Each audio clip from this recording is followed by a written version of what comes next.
All right, well, welcome everybody again. My name is Dia Costello. Welcome to the town of Glen Echo and to our lovely but slightly humble town hall. And there's just little nuts and bolts. There's a bathroom over there, and there are two on the middle level. Okay.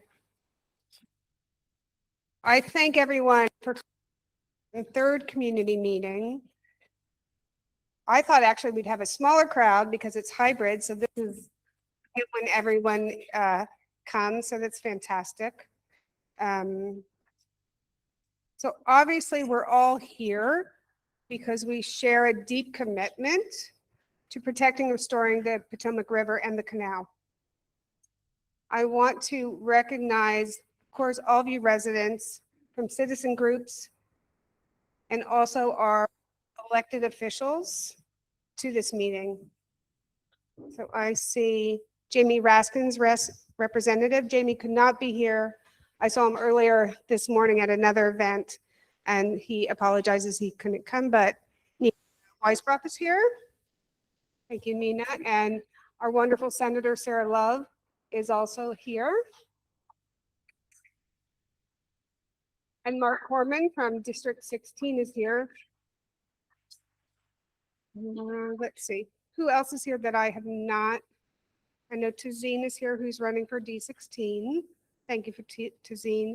Sarah Wallach is on her way. She's another D16 delegate. Have I missed anyone? I mean, you all are the most important. Okay, and again, I know it's hot out. This is their third meeting. There's going to be updates from DC Water, Maryland Department of Environment, and Public Health. And we're going to go through that agenda, and then we're going to have our typical questions and answers. This is an emotional issue. It's been prolonged. DC Water's worked very hard. Maryland Department of Environment has come in more strongly now than when it first occurred. So they're collaborating and working together with Department of Health. Okay, so we're going to have a little agenda. Delegate Corman, did you want to say anything? No, sir? Okay, thank you. So we're going to start with Zach from Maryland Department of Environment. I'm going to give you this, and then I'll talk up and down. All right, well, thank you. Thank you, Mayor Costello. Thank you to the town for hosting us here. It's good to be here in the community with so many community members, community leaders, and people who both before this happened and through this process, I and MDE have come to call friends and neighbors and partners in this work. I'm Zach Schaefer. I'm Assistant Secretary of the Maryland Department of the Environment. My colleague, Adam Ortiz, our Deputy Secretary, is also on his way. He will be here soon. I also want to acknowledge a number of other MDE colleagues who are in the room. Lee Curry, who leads our Water and Science Administration, and other members of his team, who are some of which who are multitasking up here with us, and who are also joining us online to help answer questions. I also want to thank and recognize Dr. Rachel Goldstein from the University of Maryland College Park, who's been an invaluable partner in helping us understand, run tests and understand what those tests mean as we look at the health of the river. And then I also want to recognize on joining us virtually some partners from other parts of state government, from the Department of Health, as well as from the Department of Commerce, to the extent that there may be questions about some of the economic impacts. We may be able to address some of those through our Department of Commerce colleagues, or take those back and address them offline. So again, thank you for coming today. We have some time set aside for updates from MDE, from the Department of Health, and from DC Water, but then we really want to spend the bulk of this time hearing from you, hearing your concerns, the questions that you still have, and we will do our best to answer them here, but also to recognize that this is a long journey that we are on, and so it will take some time to answer all of the questions and to get to the goal that I know all of us in this room share, which is the full restoration of this asset that we all know and love. I'm not changing, you're changing the slides. All right, so just a very, very brief recap of the timeline. Today's May 18th, which means that tomorrow is the 4-month anniversary of the rupture. And over that time, there's been amazing progress made and amazing things learned along the way by MDE, by DC Water, and by all of the partners involved. I also really want to recognize the leadership that DC Water has shown in so quickly restoring the flow to the interceptor and jumping so firmly on making sure that they've been on the ground and in the community to really put this back on the right course. So over the last several months, as you know, we've been tracking this very closely at MDE. We were on the ground within hours of the spill. We've been a constant presence on site, working with federal colleagues, with DC Water, with other state agencies to understand the scope of impacts and to make sure that we are providing the best guidance that we can to the community and to make sure that we are protecting people and the environment. That's included collecting data to inform what precautionary shellfish closures, precautionary recreational contact advisories, all of which have been lifted except for one partial advisory, which I'll let our colleagues from the Montgomery County Department of Health speak to in a little bit here. And we've also been working to better understand what the long-term impacts are to the river. And so we will talk a bit about the sediment sampling and the other work that we've been doing at MDE to understand what the current condition of the river is and what we can expect moving forward. Next slide. I think it's useful to just recap sort of the core organizations involved in this effort. Obviously, DC Water is the operator and maintainer of the lead with respect to the emergency repairs. Okay, still okay. And core aspects of the cleanup. EPA is the primary oversight authority for DC Water with respect to the interceptor and the larger system. They issue the permits, and they were really integral in the cleanup efforts that began in early March alongside the Army Corps and other entities to start restoring the area around the interceptor spill, which our colleagues from DC Water will speak more about in a little bit. MDE is the lead regulator with respect to oversight of any impacts to Maryland state waters. And so that's really where we have come in and where we've been since day one, is making sure that we are monitoring the impacts to the river and any other waterways, and making sure that we are exercising our oversight and accountability authorities extent to protect that resource and to restore it as quickly as possible. And then we work very closely with the Maryland Department of Health and our local county health offices to not just collect, but then interpret the data on the health of the river and what it means for users of the river. Next slide. We wanted to very quickly just summarize where we are with respect to the health of the river in light of the incident and what the impacts are. So from the very beginning, we've been very confident that drinking water has not been impacted. And the water utilities that serve drinking water to this have confirmed that.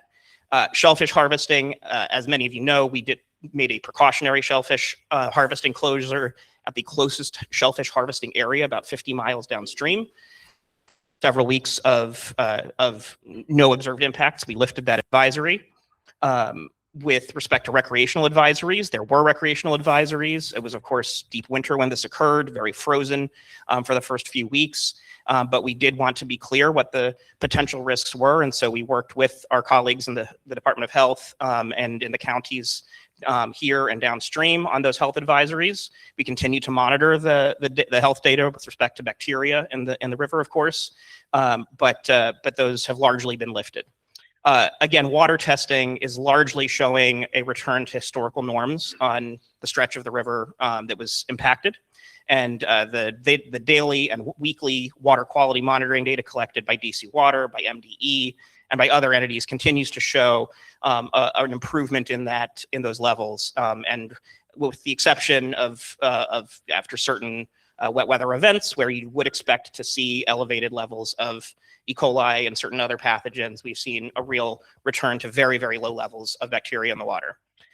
Sediment testing is an issue that we'll talk about a little bit here this evening because we have new information to share. It's an area that is on the frontier of science, and so we have data. It's a little bit complex.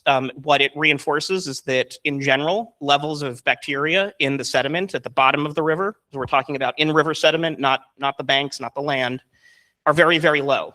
That is the case everywhere except at one location for which we have data, and we are working to figure out what more that means and what additional data investigation is necessary forward. And finally, with respect to aquatic life and other organisms, we obviously want to understand any near-term and long-term impacts to the environment, including aquatic life and other life that depends on them. We continue to monitor it. We have not seen large-scale impacts yet, but we will be continuing, especially as the summer heats up and we look at the impacts of eutrophication and nitrogen and other nutrient pollution to the river to see if there are any long-term impacts. Next slide. Just a quick summary of where MDE and the state have played a key oversight role. We've been on site almost daily since this started to provide inspections, oversight, and issue corrective measures as necessary. We issued a letter to the Department of Commerce early on requesting from the Commerce Secretary an economic disaster declaration in light of impacts to the state's shellfish harvesting community. We are working through that process with the Department of Commerce. We've exercised our oversight authority with DC Water through a variety of different channels, including formal communications, including requesting a plan for the comprehensive restoration of the river, which we'll be talking about more here this evening. And finally, we, as many of you know, filed a complaint on April 21st related to unpermitted contaminant discharges to Maryland waters. All right, just a couple slides about the sediment monitoring, because this is the new information. So we had conversations with the community, and I really want to thank the community from Sycamore Island, Minnie's Island, the Brookmont Race Club, and so many other parts of this area for helping bring their local wisdom to this to understand how people use the river and where people's concerns are and how we can better tailor our investigations to suit the needs of the community and understand the impacts. So what we did was we looked at sediment monitoring or a number of locations that are high use areas where people come into contact regularly with the water, with the banks, with the sediment. We looked at several control locations and several downstream locations and tested both the water and the sediment in those locations. Next slide. First, the water quality. This is relatively straightforward. This is the same sampling that we and DC Water and many others have been doing for months now. And it reinforces the picture that we have from that regular testing, which is that overall bacteria levels, this is specifically E. coli, are very, very low in the water column, including at these specific locations where we sampled for sediment. The only exception to that being after some rain at Little Falls this past week. Now, when it gets into the sediment itself, this is where things get a little bit more unclear and where we're really grateful again for the partnership with the University of Maryland to help understand, not just run these samples, but understand what they're telling us. And what they're telling us, based on a very limited number of samples, the levels of bacteria, so this is E. coli, HF183, which is a marker found in human sewage waste, and enterococci, which is another common sewage-borne bacteria. We have very, very low levels of all three of these bacteria in sediment, with the exception of at the two locations that we sampled at Minnie's Island, which is one of the closest areas to the actual spill site. So, it paints a bit of a picture, but we don't know fully yet what that picture is telling us. If we go to the next slide. A couple of things that are really important to understand with respect to sediment testing is that there are no health-based standards for bacteria sediment yet. It is not like water quality where there are long-standing and federally approved health standards for E. coli in water. This is really the frontier of science, and so we're having to conduct this research in partnership with the research community and try to understand what it is telling us. And that really means that we need to look at exposure pathways, which we'll talk about in just a second. So there's very different exposure pathways for sediment. Unlike water, you're not generally ingesting it. You may be walking in it, but then it washes off. I will let my colleagues from the Department of Health talk about our best health-based guidance with respect to that, but it really reinforces for us the importance of following the guidance that we've always shared, which is to not go in the water with with open wounds and cuts, and to take those precautions of, washing your hands after you eat or after you swim, before you eat, those kinds of normal things than usual. There are also no standard test methods for analyzing sediment for these bacteria. So we've worked very closely with our university partners and other labs to develop a robust methodology that fits what the use case is here. But it's not the kind of thing where we have a whole lot of other samples and data to compare it to from other places in Maryland or beyond. Final important things to take note of is that the data reveals to us the evidence of bacteria, but it doesn't tell us if those bacteria are dead or alive, which is not particularly which makes it less actionable than the water quality data, where we understand the extent to which those cultures, those bacteria, are live and could become pathogen. So next slide. So just to summarize what the data is telling us, the water quality data is very reassuring. It tells us that the levels of E. coli in the water are very low. In the sediment, it's telling us that they are largely very low, with the exception of at Minnie's Island, where we're working to better understand what we need to better understand the questions that we need to ask to ensure that we're protecting people's health and understanding what the long-term impacts to this part of the river are. What we don't know is the trends associated with this data. So we've already collected additional samples last week. We're running those with the University of Maryland now. We will have more data, be able to establish those trends, and be able to understand what additional questions we need to be asking to help address the concerns and the needs of the community, especially at Minnie's Island. And so we'll be reviewing those results, releasing them as soon as we have them, and then working on ongoing monitoring and investigation related to this particular part of the question of restoration. Next slide. So just to summarize where we are as the Maryland Department of the Environment, working now to review and to as the DC water remediation plan with public input and our oversight. We are planning to continue doing our water quality testing and sediment testing as long as we need to determine, to answer the questions that we need answered for the community that relies on the river. We are looking to investigate the short and long-term impacts of the incident on the health of the river and on the designated uses that we have for it. And we're looking to ensure accountability for any violations of those unpermitted discharges. With that, we're going to hold questions until the end of the presenters, and then take questions as a block. Or comments, including from our online community who's joining us. With that, I'm going to turn it over to Dr. Davis at the Montgomery County, or Dia, would you like me to turn it back to you, or just? Okay. Thank you. All right, good evening, everybody. Thank you for being here. It is reassuring to see how many people care about this river. So thank you all for taking time out on a lovely evening to be here. It shows your care and compassion for the river. I'm Dr. Keisha Davis. I'm a family physician. I'm the Montgomery County Health Officer. I also want to introduce some of my colleagues from Montgomery County government who are here with me. Mr. Sean O'Donnell, who's the Deputy Chief of Public Health Services. Jennifer Macedonia, who is the Director of Department of Environmental Protection in Montgomery County. Also Kenny Mack. Was there anybody else Montgomery County government folks that I missed? Amy Stevens. And Peter, our PIO. Thank you. Okay, so you're changing. So we really want to MDE and DC Water for their partnership and the advocacy of the community. We went out a few weeks ago, maybe a month ago now, to survey the islands and the area, and that has really informed our approach towards the water and the testing, especially of the sediment. And so with the additional testing of the sediment, one thing we are really reassured by, we are consistently reassured by the testing of the water, that those numbers continue to be low in all areas, upstream and downstream of the water. And based on that continued data, we in Montgomery County feel comfortable lifting the advisory. Means recreating along the water. We feel comfortable with people doing that without any restrictions. However, because of the concern, especially around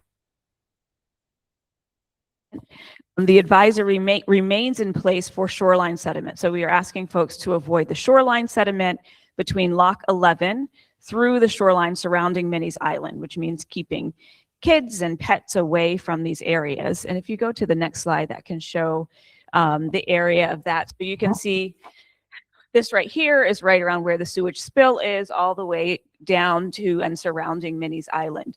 So what does that mean in actuality? So that means canoeing, rowing, on the water.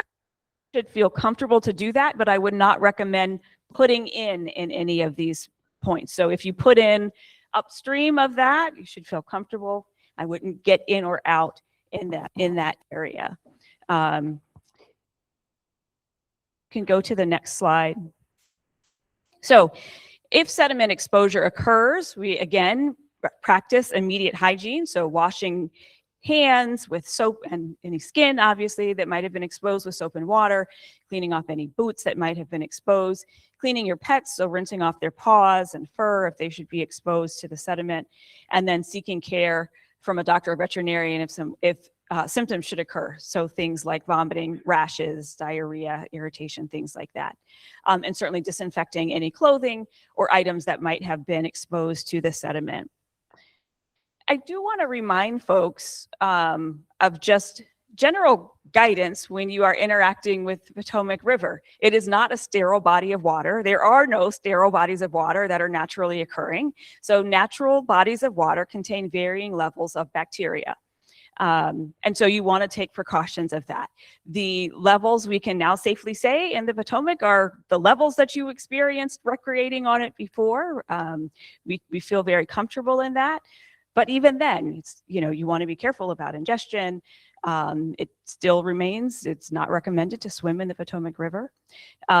We want to remind folks that after rainfall, bacteria levels surge for 48 to 72 hours after significant rainfall. That is, independent of the sewage spill, just because sediment collects on the land and geese and all kinds of critters leave their droppings there that then washes into the river. And so anytime after heavy rain, you want to exercise precaution. Again, preventing ingestion, especially for pets or kids who, or those with underlying health conditions, and then certainly protecting wounds. So any open sores or cuts are more likely to develop infections when exposed to bacteria in the water or sediment. So if you have an open wound, certainly want to take extra care, making sure that it's covered, or after exposure, cleaning that off. But we feel very comfortable with, opening up the river part in terms of that recreating on the water, but still ask folks to continue to maintain that caution, especially around Minnie's Island. I really do want to thank Minnie's Island Conservancy. They have been working with us on that, taking precautions and helping to advise the public. So we really appreciate the partnership that has happened there. So thank you. And I will toss it to DC Water.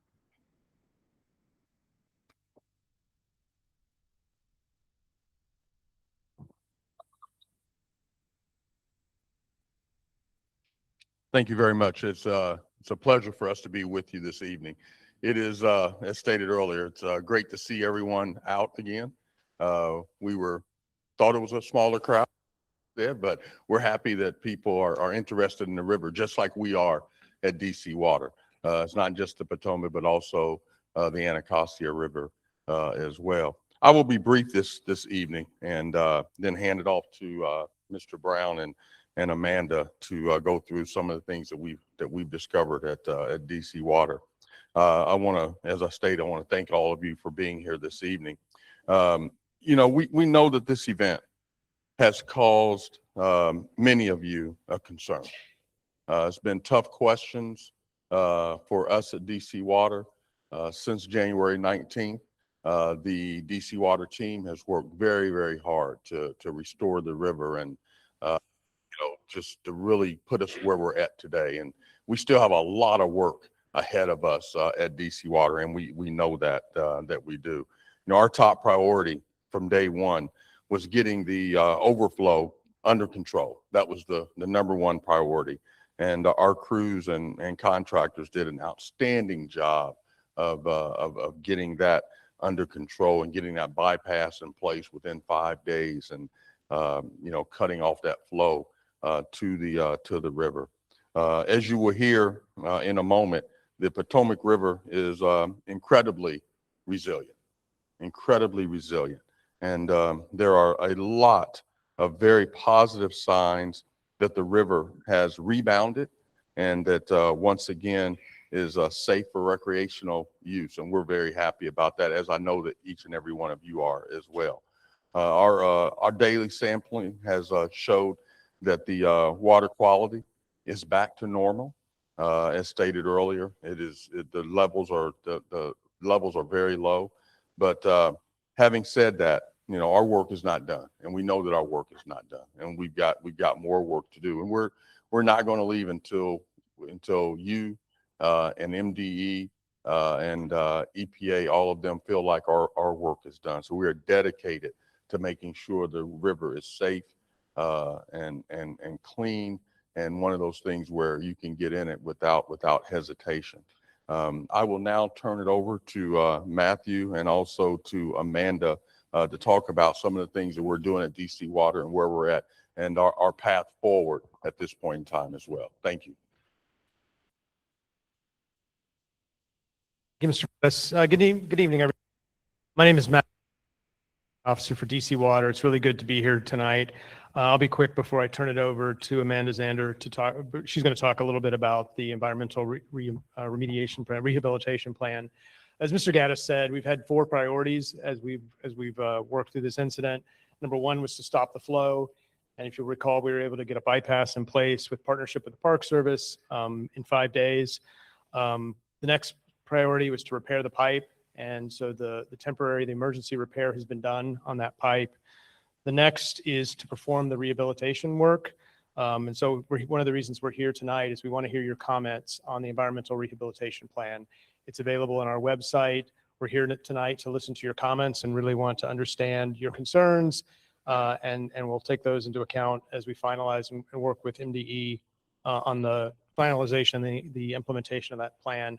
And then the 4th priority is to assess the pipe, the 54 miles of that pipe, and then implement our CIP. So I'm going to turn it over to Amanda to talk a bit about our environmental rehabilitation work, and then I'll follow up and talk about where we are with the inspection and then the assessment of the larger asset and how we're going to implement a CIP in order to address issues. Thanks. Good evening, everyone. I'm Amanda Zander. I'm one of the environmental oversight managers at DC Water. I've been handling the cleanup for this spill. I'm going to try to be pretty brief just so that we can get to your comments and questions. That's what we're here for. Let's see if we can. Yeah, go ahead. Thank you. Thanks. So I'm going to be quick because you've already heard this a lot from everyone tonight. But, you know, we've been continuing to do our daily water quality monitoring at 10 locations along the Potomac River. We've been at 6 of those locations since the end of January. And then with community feedback, we added additional locations in February and March. You can do that. Thanks. And this just shows what has already been discussed. So these are results that you can see basically over the past month.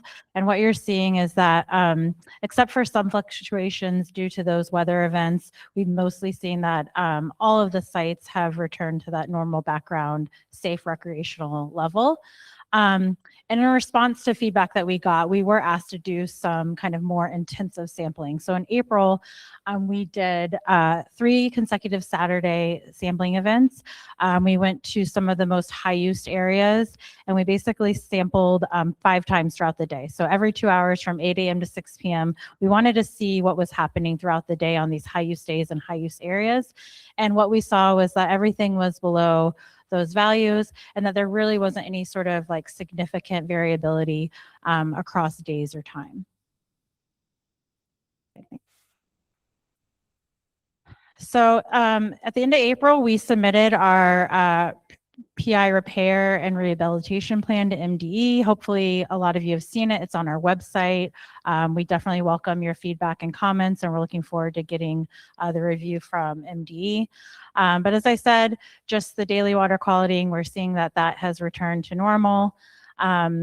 We looked at a nutrient load analysis that was conducted by the Virginia Department of Environmental Quality, and they kind of looked at the load that was resulting from the spill itself, and the nutrients there accounting for less than 0.5% is the annual nutrient input to the Potomac River.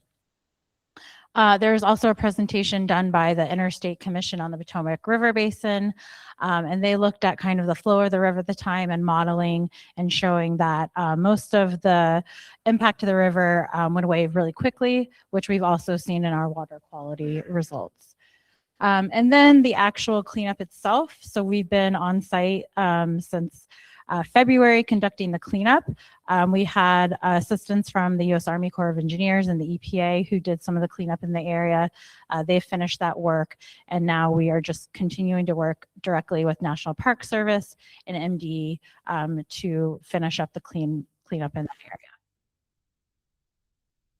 So as a reminder, we broke our cleanup area at the site into 4 areas. You can see on this image where the PI break happened, the spill.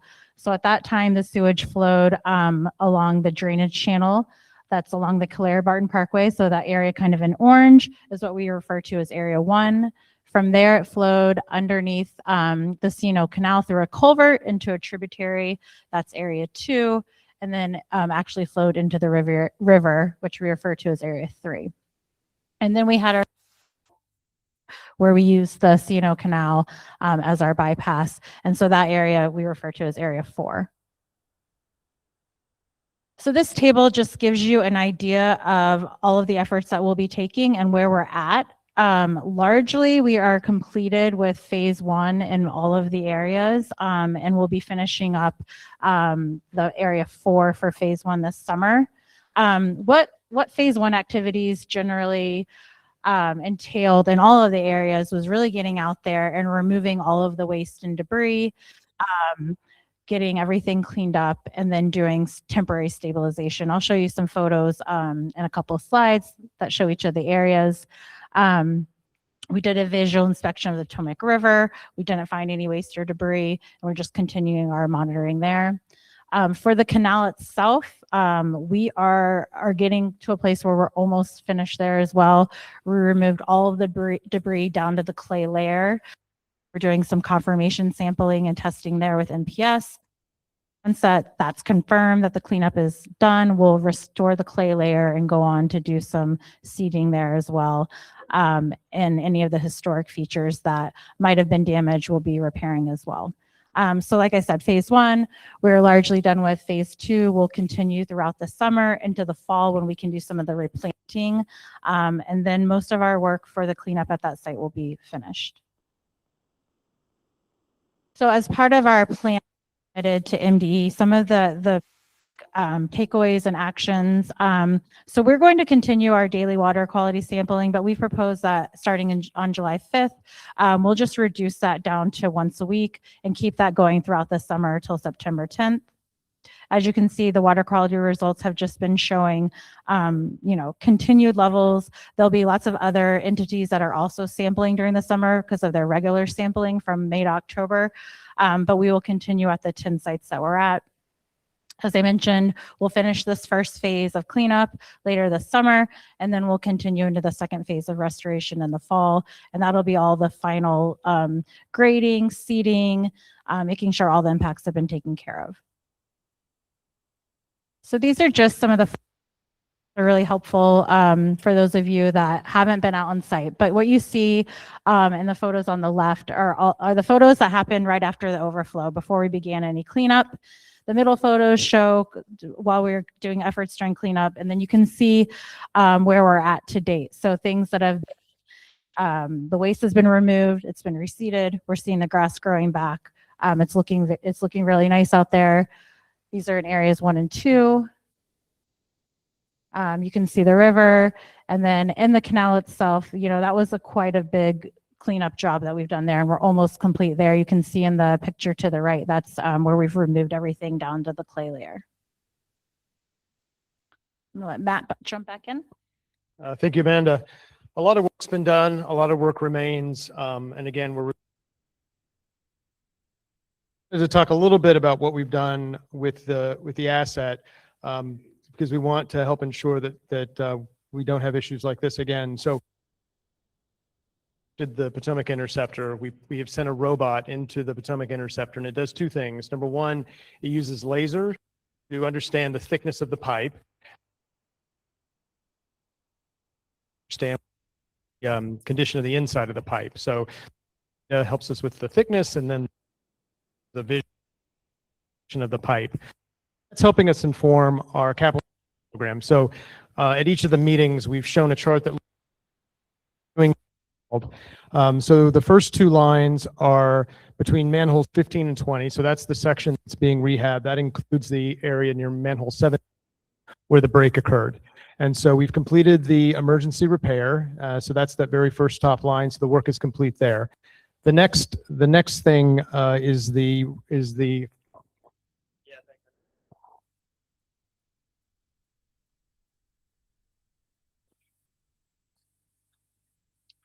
test. Oh, there we go. Okay, great. So the next thing is the permanent repair of that section, manhole 15 to 20. So in the next 2 weeks, if you go down by the site, by that odor control facility, you're going to start seeing the delivery of pipe. So it'll be a large pipe that's stored on site, and then we will have a contractor use some of the pits that are still open in order to slip line. So the pipe will be placed into the existing pipe, pushed in, and that's a method that will rehabilitate the pipe called slip lining. And then there's 3 additional projects that we've identified, and we're in the planning phase. So one is near Cabin John, manhole 6 to see the numbers there. The numbers can be a little confusing. This is down near the district line. So that's the 3rd project. And so we're working on developing the scope documents for that. Another area that we will be addressing is on the other side of the river near manhole 31 and 40. So that is on the Virginia side.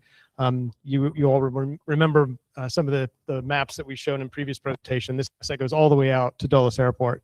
And then the final project that has been identified right now is manhole 411 to 410, and that's up by Muddy Branch. So this is going to continue to evolve as the inspection data comes back. We're processing it. Most of the laser process, we're still reviewing the CCTV. That's a manual process, so that takes some time. And so this may change even again as we move forward. But a lot of work is being done. We want to understand the condition of the asset and then continue our capital improvement program. So that concludes the presentation. Thank you.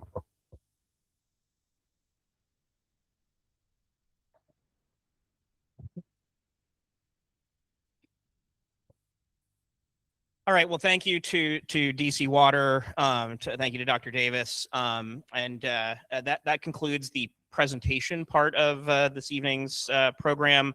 We want to spend the bulk of our time here hearing from you, your questions, your comments, largely about the effort or specifically on the plan. So we have a microphone set up here for people in the room. We just ask that people come up and line up in front of the microphone. We're also going to alternate with questions that we're getting from people who've joined online.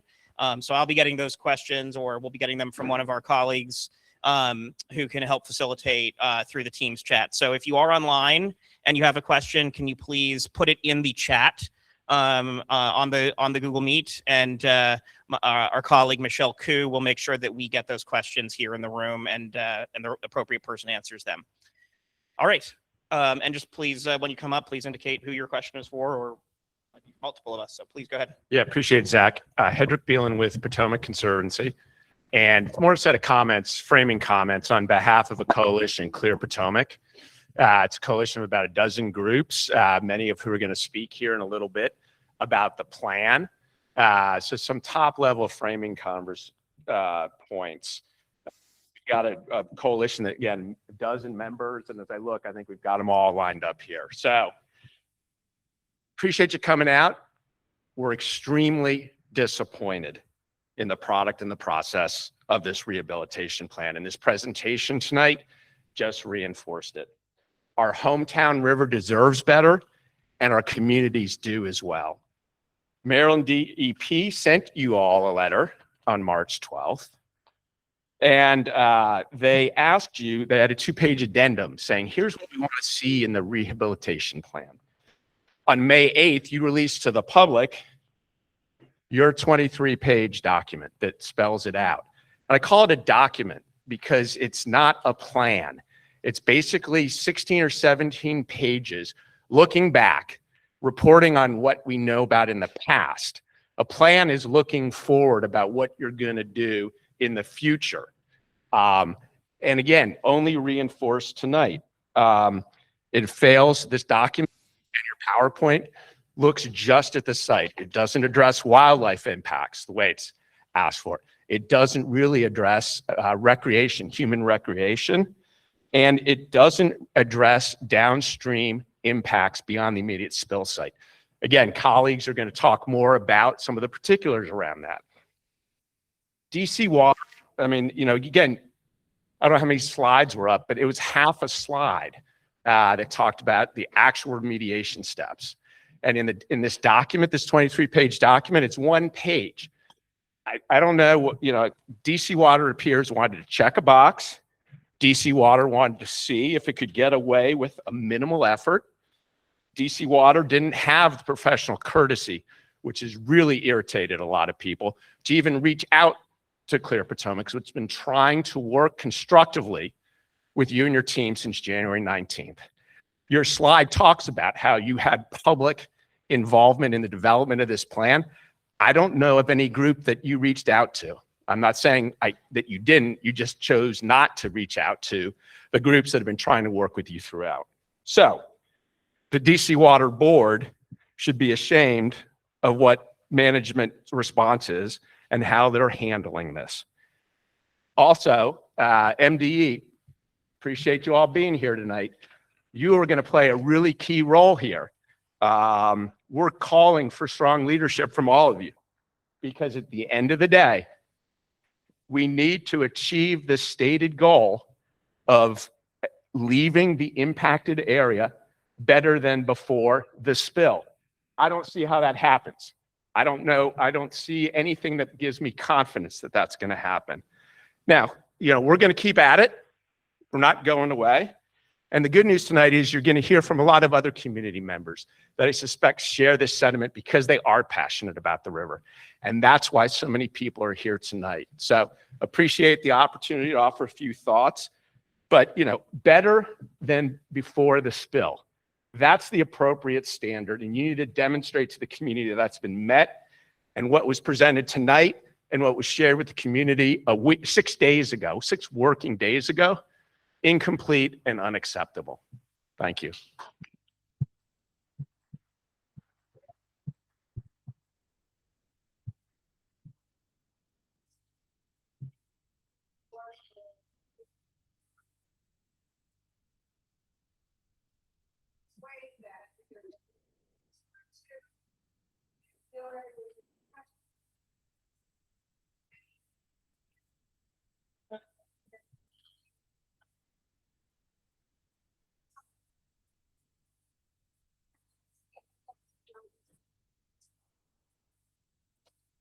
This is the first time we've been actually allowed to offer comment, so I appreciate being productive. We submitted something online a couple days ago, and the plan was only put up on their website on the 8th of this month, 6 business days ago. First of all, thank you very much for your comments and so forth. We at DC Water, we are serious about this, and we've been serious since day one. The men and women at DC Water put in a lot of work to try and get us back to better, as you stated, than what it was before. I think that some of the photos that Amanda showed shows the progress that has been made. This was a horrific incident, and we know that. And we're not running from that. We're not hiding from that. We're talking about aging and older infrastructure, something that was built in the 60s. That we did not construct, but we do own it and operate it and manage it and maintain it. And we have done everything that we can up to this date, and we will continue to hang in here and continue to make sure that the river is stabilized. And I think that's one of the things that we heard a lot about tonight, is that the river is stabilizing, continues to get better. We're now looking for the shore and sediment and all those other things to get better as well. So I think that is, at this point in time, that's where our focus is, and that's what we're attempting to work on. And we will continue to work on that and make sure that it is in better condition than what we found it before the break. So, but thank you very much for that.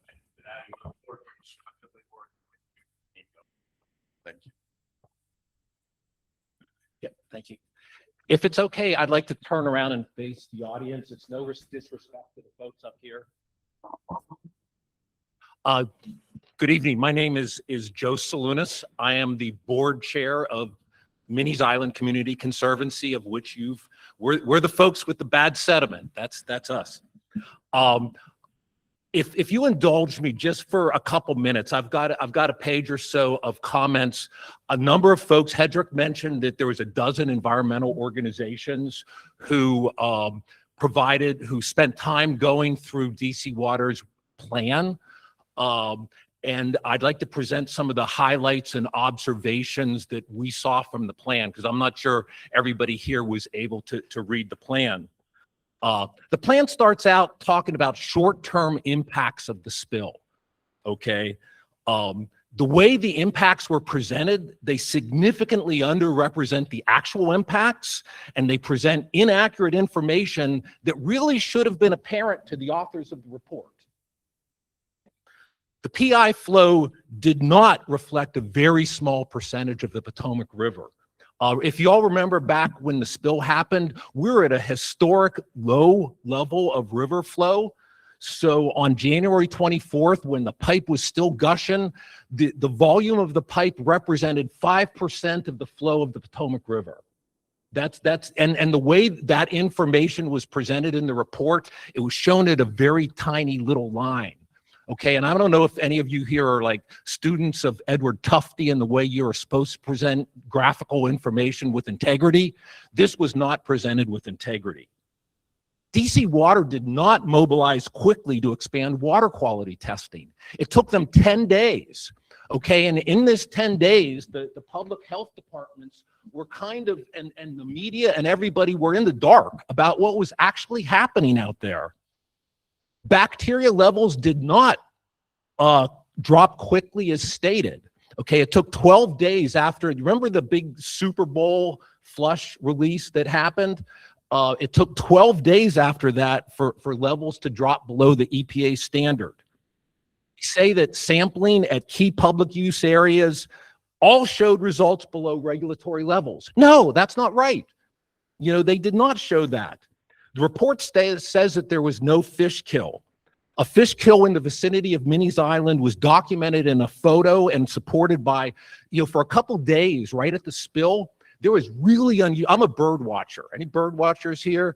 There was highly unusual gull activity. The gulls were feeding on the dead fish, okay? And for about 2 days, there was like scads of gulls. They were like, it was like you were at Ocean City, they were eating fries or something. So that's some of the short-term impacts that were underestimated. The long-term impacts that they address are also very misleading. They present data to compare the volume of, the $3 billion clean water project for combined sewage overflow, which is a good project, okay, which is, we want that to happen. But they said the volume of the spill was just 7% of that.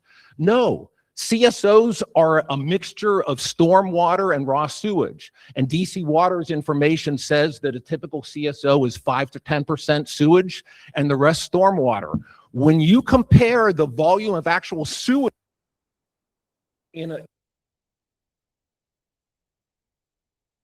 of this spill, they were just about the same, okay? And DC Water is spending $3 billion on the CSO. Okay, just to compare the magnitude of these. I'm not sure if that's really coming out. There's a lot of discussion in the report of this plan of a model that the Interstate Commission on the Potomac River Basin, puts out that says, no problem, after any release, it goes back to normal after 1 day. It didn't take 1 day for things to go back to normal. Okay, it took many, many days. And this, I'm an engineer, and when I see data that are presented that mislead people, it really gets me. In section 3, they present some data that that are used to calculate compliance with a Maryland water quality standard. Guess when they start the clock ticking? When they measure the E. coli levels in the river? February 1, okay, which is at least 10 days after the start of the spill. Their analysis of the impacts of the spill does not include the 10 worst days of the spill. Again, as an engineer, I don't see how anyone can present data like this. So moving on to the one page in this 24-page plan that talks about the remediation strategy, it's entirely inadequate. You know, the remediation strategy remains fixated for the land base areas right in the vicinity of the spill, and it inadequately addressed the quality of the water in the Potomac River. We're just entering the hot season. You know, it's supposed to be 98 degrees tomorrow. Okay, the plan does not address any proactive monitoring to say, you know, what are we going to do if there's an algal bloom? Did anyone read the article that was just published in the Chesapeake Bay Journal, where there's an extensive discussion about they're seeing, you know, elevated nutrient levels before they normally see them? You know, let's see what happens once it gets really hot. The planned water quality testing must extend through the summer, and weekly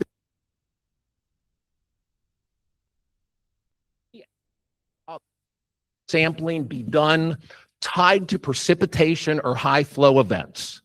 Okay, because we know that historically that's when you have issues. And what we're concerned about is we're interested in a high flow event coming in and stirring up the sediment that's down there, you know, in the 90-foot hole outside of Three Sisters Island, or in the pool above the Little Falls Dam. We don't know what's going to happen, and we deserve to have proactive monitoring of this.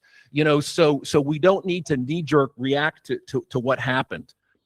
And I'll just say that, you know, since the start of the spill, the Minnie's Island Community Conservancy Board has kept the island closed because intuitively we knew that something was wrong with the water.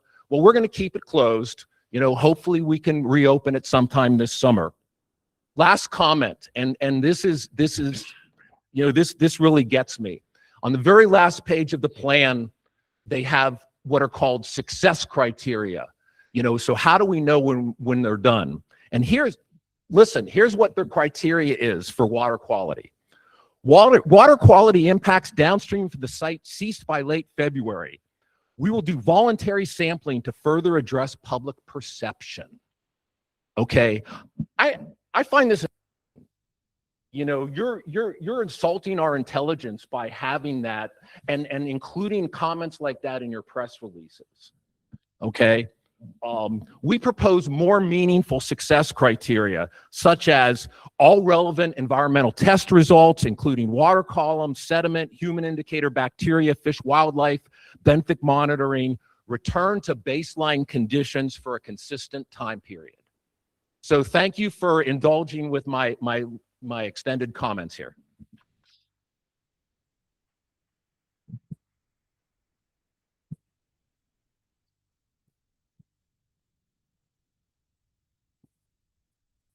So look, guys, I live in Glen Echo. I can stay here all night.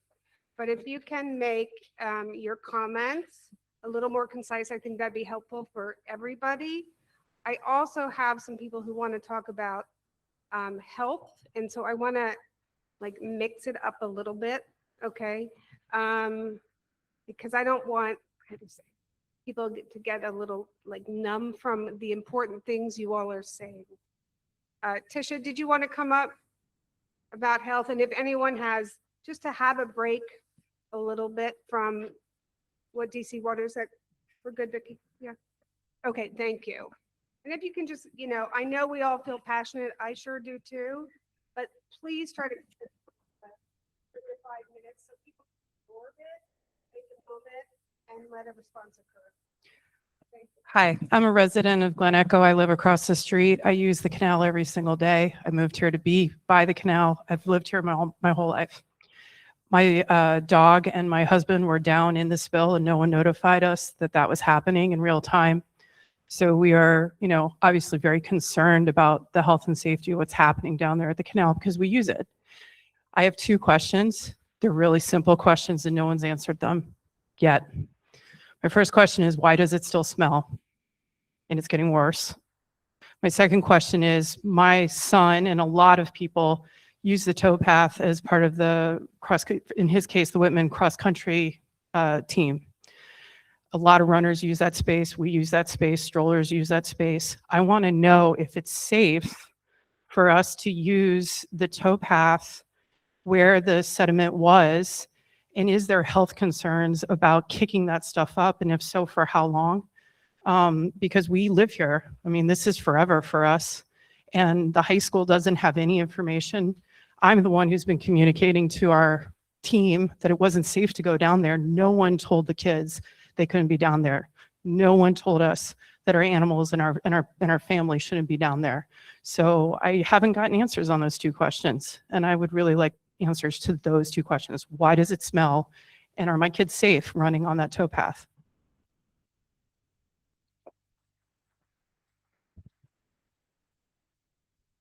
So I can't answer why I haven't been in.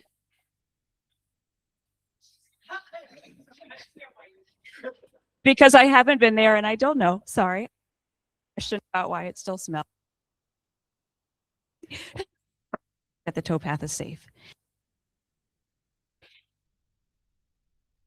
Any bacteria in that area. However, even if there was bacteria on that area, the risk from E. coli is from ingestion, from kicking up in the dirt. So while it may smell bad, the smell may be an indication that there's bacteria there. There's not a risk of inhalation from those parts. And so that's why we're not concerned. Coli. And that's what, and I don't Again, know the those aren't- lifespan of those types of. Not digging in. So we still have the restriction on the sediment, and So those that's areas dog. shouldn't swimming. be in that area, in that kind of red area. That's where we're concerned about. But the towpath is safe to run. Picking up the Why does dirt it stop at Lock 11? based on where the sampling is? So we are just below Lock 11 right here. So So we're okay at Clara Barton Park? the area of concern was mostly Minnie Island. That Yeah, was well, where the that's like literally right there. right, but the island. So the shoreline in that area, the number. The reason I bring it up is anyone who's familiar with this area, there's a ton of trails that are not official, but that's where we spend our time. We all are down along the river in that area. So I'm, is the sediment safe from where you come down at the 1-lane bridge to where you go up at Sangamore? To see. Well, we, the town of Glen Echo, would like to know if we can use those trails. I'm not talking about the towpath.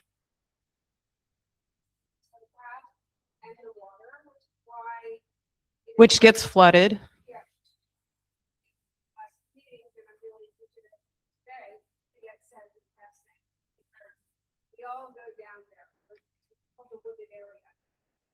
And it's not formal. It's not on the Park Service's official list of trails. But it's what people actually use. Right. And it's in the floodplain. What I can tell you is the sediment from that area is safe. Okay. Even Lock 11, the over like.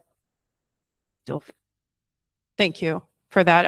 I've been asking that since day one. I still want to know why it smells. Yeah, thanks. I'll try. Somebody mentioned that there was a visit maybe a month ago. It happened to be a warm day, and there was a site visit, and the odor was It's reported. 95. It's really Right, bad. no, it is. It's warm again. We had a cold spell, but we had somebody go down every day and log, and they did not perceive an odor. We had another report probably a week ago. You want to We had walk some- down the street with me? So hang on just a second. So we had somebody go down there, and one of the things they found was that one of the manhole covers was loose, and so they have sealed that back up. If you're still perceiving a smell, we'll have somebody start going back down and do the daily I mean, log and try to. I'm looking at the determine what it community. is. Am I the only one that's smelling it? No, it's really bad. I'm smelling it from my car on Clara Barton and on the bridge. Okay. Yeah, and So the one at manhole 17 is not. So with the, yeah, so. and well, what- I'm very familiar with that ventilation system. It's way worse than what it normally is. As I said, I'm like, it's way worse than normal. We know what normal is. And when it doesn't work, like it's not working now, it comes up the pipes and you smell it on warm days, especially in the valley. I'm with you. Trails that you talk about on the beach area, I've been maintaining for 20 years. Well, and we're There are grateful 8 for you. trails down there every day, twice a day. There's not a piece of shit, there's not a can, there's not a piece of paper, and there's no shit on the trails. Why does it smell? So if I may, just one more thing. Because the odor control facility, manhole 17, was impacted by the incident, it is out of service.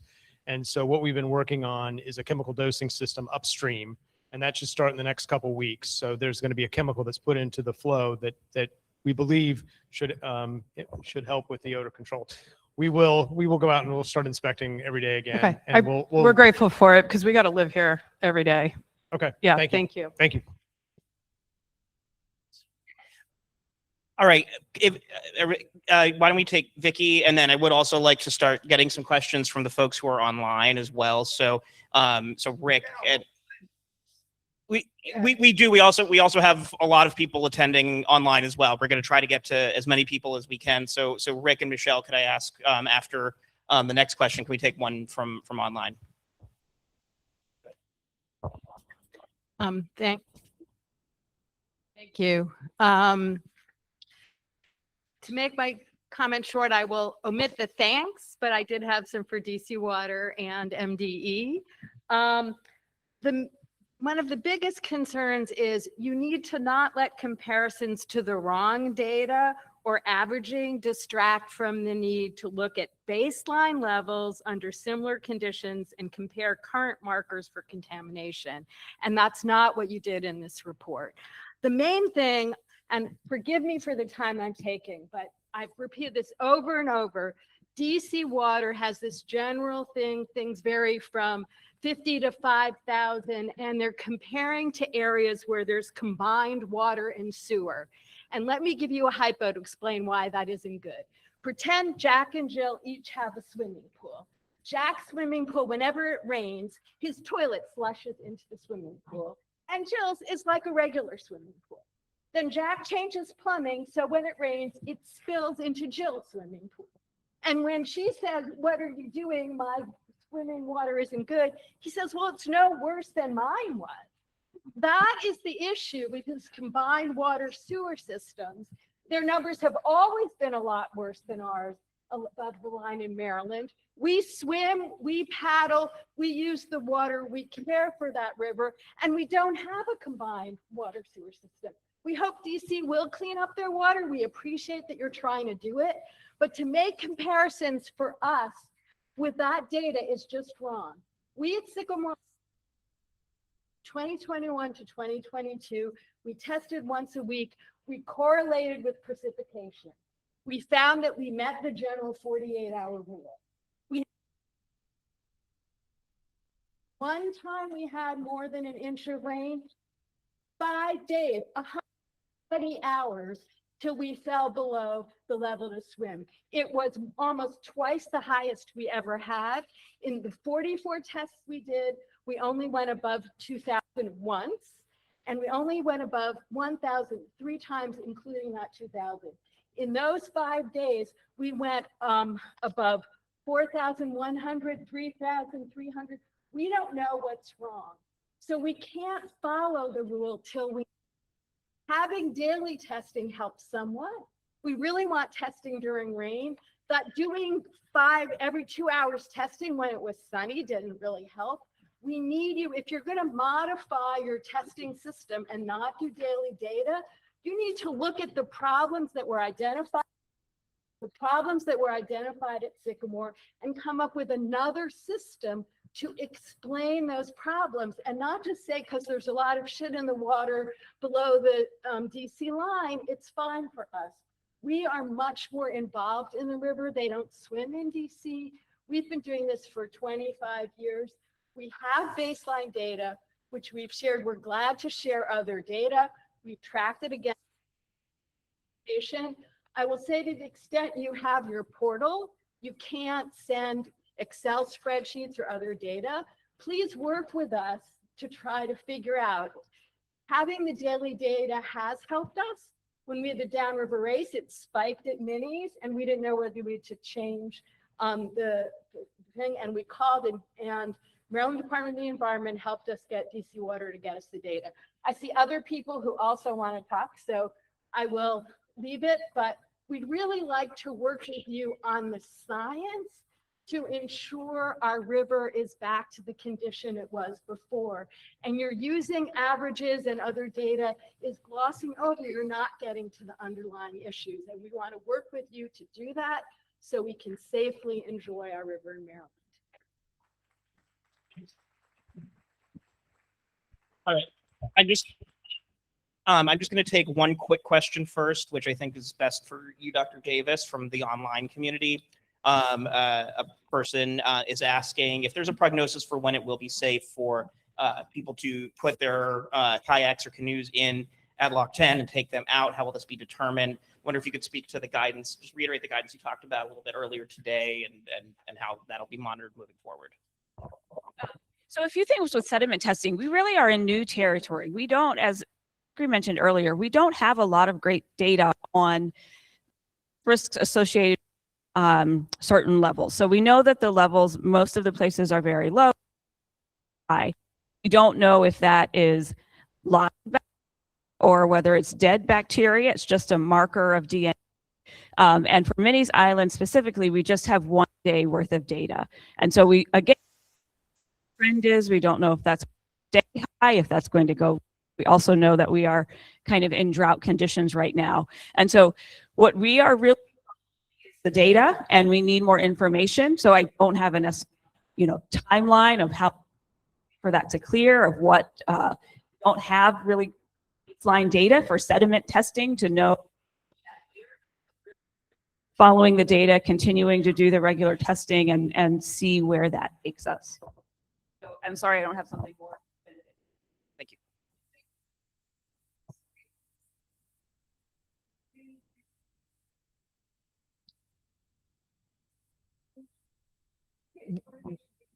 We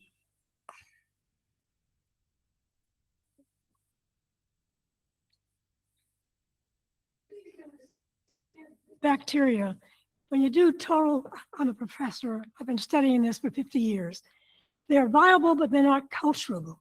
They're still alive. They go into a dormant state. So the counts you're getting are really real counts. So that's one point. And the other is I do agree that it would be useful, because this is a unique situation, to do total counts of the total bacteria, because probably the numbers are higher than you would anticipate. And that's an index that's new, and I would recommend it for sediment. We are doing sediment samples. And finally, I would suggest that you do satellite sensing. It's a new technique, but it can tell you the flow of the water and give you a clue about where the sediment is staying rather than flowing. Again, do work with a team at the university. Thank you.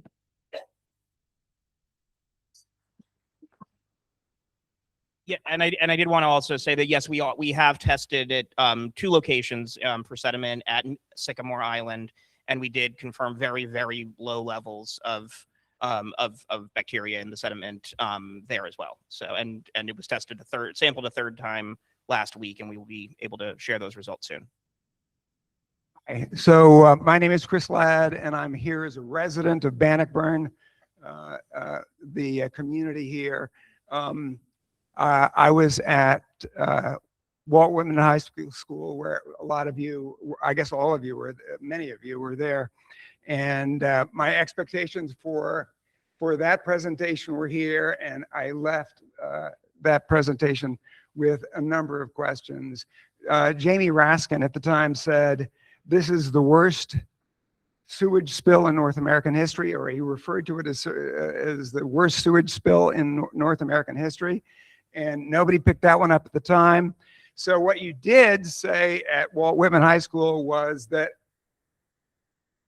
only 2% of the river is polluted. 98%, I think that was Amanda who said that 98% of the river was not polluted. That statistic rang in my mind, and for the last, say, month or 2 months, we have been unable to go down to the Bannockburn section of the river, just shy of the one-lane bridge. We have been unable to go there. So instead, what we've been doing is going up to Carter Rock, which is clean. And every time when we drive back, drive back the construction area, and the construction area, I always open the window and it's putrid. And I think, oh, okay, the putrid that we're smelling it doesn't include 98% of the river, and that's great. That's very small comfort. You're saying that only 2% of the river was polluted. That was the statement at the time. Everybody has talked about the smell that's coming out of the river at the construction site. It may be due to the venting that you were talking about, but another question that I left the Walt Whitman presentation with was, what percent of your salaries are you willing to dedicate to creating a team of, I would say, half mile wide of frogmen or scuba gear, so that they can pick up the flushable wipes that you attributed to the break to begin with? Are you willing to restore the river to exactly the same condition it was before without those flushable wipes? I think flushable wipes were not part of the ecosystem.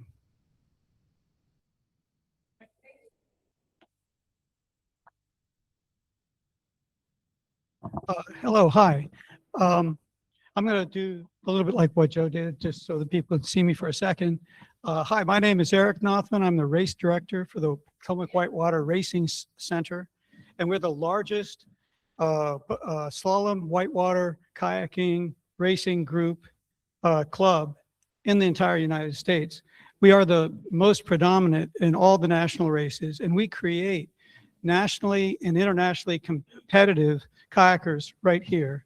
And we have the most number of Olympic hopefuls, but also folks who win races across the United States. And so this river, this river above the line, is a national resource. It's not just a local resource. We have this whitewater, which is really fantastic, and it really does deserve all the attention it can possibly get to making it back as nice as it was. We're very thankful for the testing that has been going on, in particular the work that DC Water did having to do with the 3 Saturdays in April. It helped give us confidence that the water at Lock 6, where we're doing our racing and our practices, it was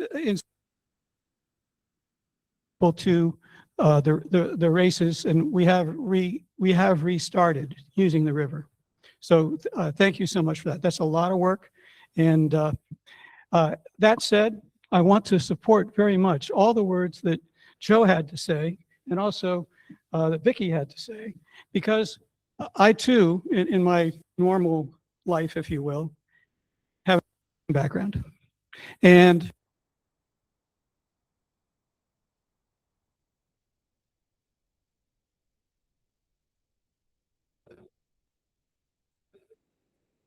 all right, is this microphone still working? Yes, speak directly. Okay, so there's no way that you wouldn't have geographically diverse routes and have 2 routes. And this, we have an aging infrastructure. We're fighting. Now we're aware. Now we realize that this thing is falling apart. It's going to need, I don't know if it's 5 years, 10 years, 30 years, but we need something that's going to be good on into the future. And yes, I can understand when you say, I didn't build it, we inherited it, and it broke. Wait, but that for me, that's the idea that I believe that the responsibility requests for whatever actions are needed for the future of this thing breaking up. Just take as an example, imagine that the pipe that goes under the river. It does go under the river, and it's slip lined. It's got I've learned this, but you do not have geographically diverse routes. If that breaks in the middle of the river, I'd like to know your plan. Can you write it down? Can you share it with us? Because I guarantee plan. And if that breaks there, how many months is it going to take? Oh, that's sewage pouring into our river for that to be fixed. Huh? It's not a question anymore. Okay, well, to me, it's a big question because I know that we need geographically diverse routes. It's very dangerous to have a single point of failure in the middle of the river. And if DC Water, if our political representatives, who I love, are not out there to get the resources to be able to get ready. I mean, we were lucky. There was a canal sitting there, right? I mean, a canal. So just imagine the next spill. I'd like to know, what is it that you're doing to make sure that the next spill, you're going to route it somehow back into the pipe? Yeah.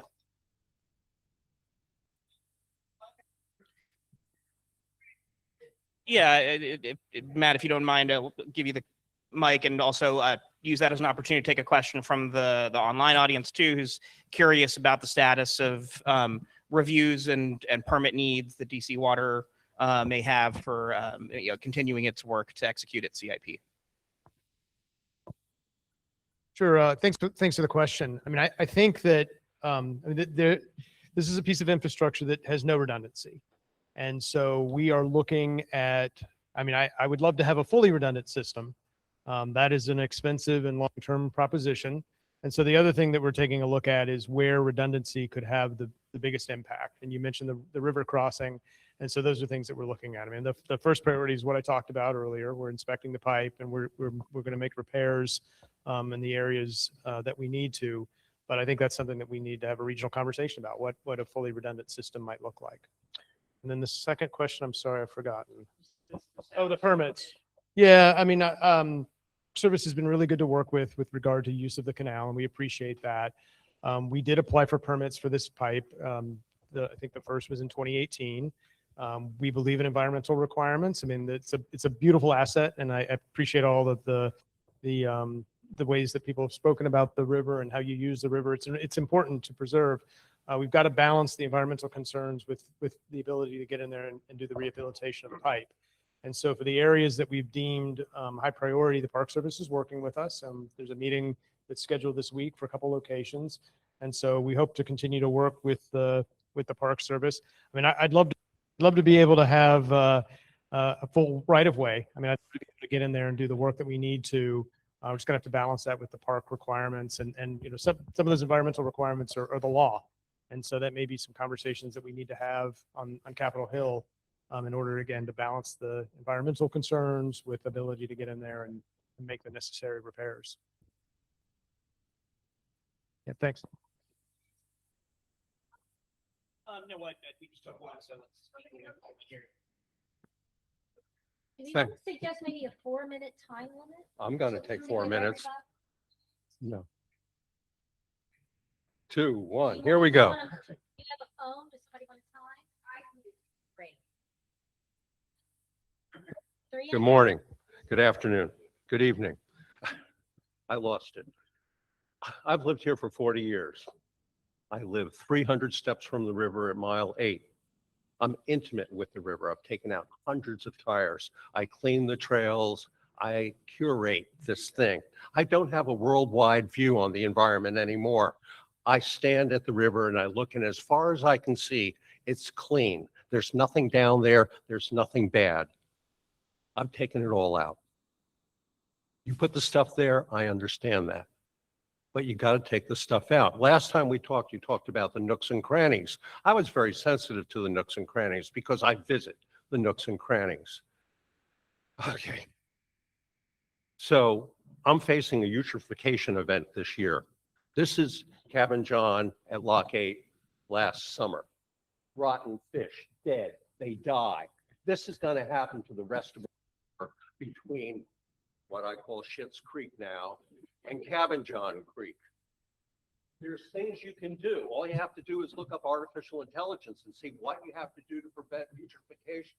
You have to play with the chemicals, pH, and other things like that. They have things that stop the smell, make the water clearer and cleaner. You have to put more oxygen into the system. That can be done with plants or it can be done with injection systems. And you have to do filters. Now, a filter that's being used in Alexandria, 19,000 just put in, and in the Anacostia River, 39,000 put in, are freshwater mussels. These units take 10 liters of water a day and filter it. What do we need filtered? Well, let me tell you what we need filtered. We need filtered is I watched the shad coming up off of this. What we needed for those poor shad was not sewage sludge for them to put their eggs on. Okay, so this all needs to be done. I mean, things have to be on the islands. Bubblers have to be put in the system. You want to buy a bubbler? Buy one on eBay. Dozen acre, and it costs $1,300. You want to put lime in the river? It costs $1,000 for a ton. If you want to put mussels in the river, you have to buy them and put them in yourself. But we have hatcheries. I tried on Earth Day, I put 1,300 fish at block number 10 and in the river, in Schitt's Creek. I had to get a license from the state. I had to go to West Virginia and get certified fish, and I put them in the river because nobody else is putting things in the river. You're not, when we talk about E. coli as the testing thing, as we're talking about E. coli as the testing thing, I'm thinking about the full spectrum of drugs, oils. I mean, there were 13 tons of solids associated with 300,000 gallons of sewage. Those 13 tons of solids, I could tell you where they are first, and they're behind all the rocks, and they're in all the holes. And if we don't save things now and prepare for a eutrophication event, we're going to have a dead zone in Cabin John, and that's what I believe. Thank you. Thank you. Forum or any of those other mitigations that he suggested, or any of those on offer or considered? Well, that's a big question, but just lime, bubblers, is any of that considered? So we look at eutrophication every year on the whole stretch of the Potomac River, and we're looking at this particular stretch and the downstream potentially influenced areas as well. That's part of the modeling that we want to see from the long-term restoration effort, is to understand where impacts from the spill could contribute to eutrophication that has a lot of different sources. And so in terms of the specific interventions, I would not be the person best prepared to speak to those, but that's certainly something that we can follow up with. And we have members of our team here who can answer questions about that when we wrap here. That's a good one. We do thank you. You are people, and I'm sure you guys have spent a lot of overtime in these past 4 months, and as bad as things still are and the complaints that you're hearing, I think we do thank you because you've been serious about it and you're here to hear us, and we do appreciate that. We're very excited to have Minnie's as a part of Cabin John. I'm Heidi Lewis. I'm co-president of Cabin John Citizens Association. We were so proud of everything that they had done before this to make it possible and understand. And I hate to say it, but if there was anybody that to get the direct hit, it was Minnie's, because they're so smart and they've been doing a lot of science, and I really hope you will listen to them. So I had a question the last time, and I'm wanting to ask it again. Do you know what the precipitating event was yet that caused We do not know what the cause is at this time. There's still a independent investigation that is going on. And What we do, I'm sorry. expect the report to be released. That report it'll be released sometime this year. I'm not. But I'm wall- 2026? Can I, if I could, we're walled off from the DC water side because it is an independent investigation. So we're not directly involved in the investigation. But what I will tell you is that, for us, we asked for permitting in 2018. And so it's been 8 years for us. And so that, we're not blaming anybody. We're just saying these are some of the things that if they had not happened, maybe this could have been You knew it eliminated. needed its We also,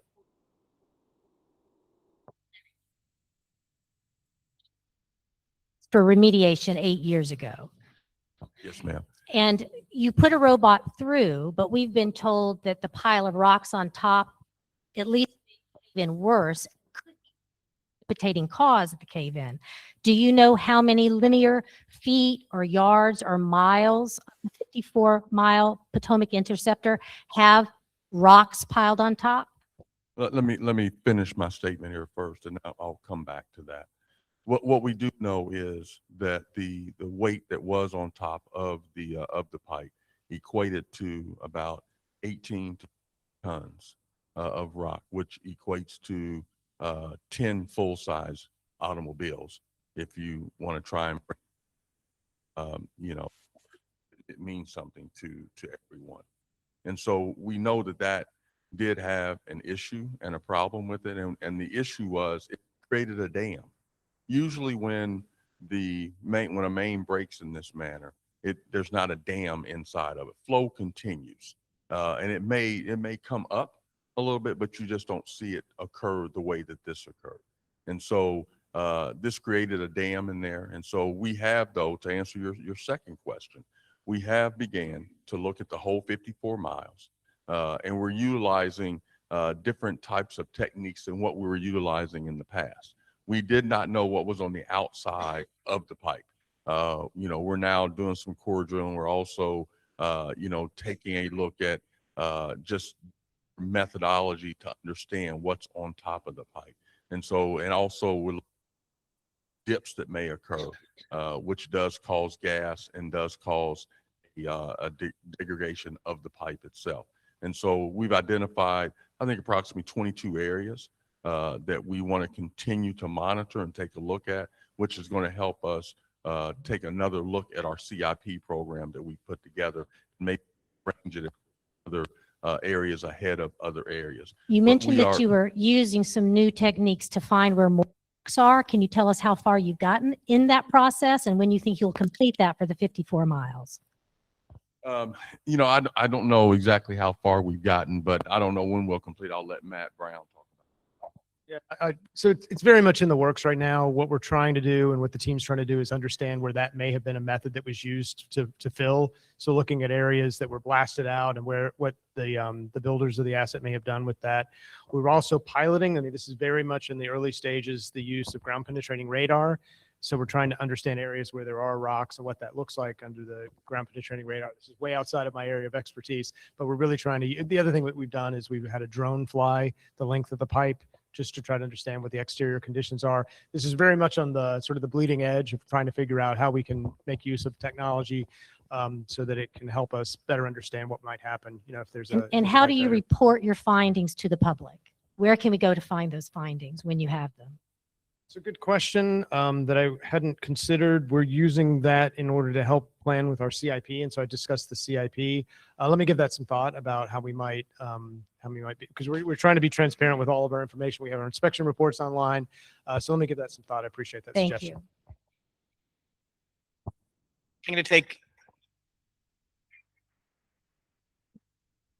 I'm going to take one of our online questions, which is a question about to what extent could there be any continued seepage from the canal getting out of the canal and into the river. And so, Matt, I was going to ask you or Amanda if you could speak to the efforts you have to, as you clean it up, contain any of the wash and any potential material. We don't really see that being an issue because we are basically almost done with removing all of the waste. So the first step that we did weeks ago, once the flow was restored into the PI, was to start to drain the canal down. And then we actually went in and got all of the debris out. So we're down to the clay layer now, so there wouldn't be any way that there'd be continual leakage. And then we'll be inspecting the clay layer and replacing it in areas that need repair.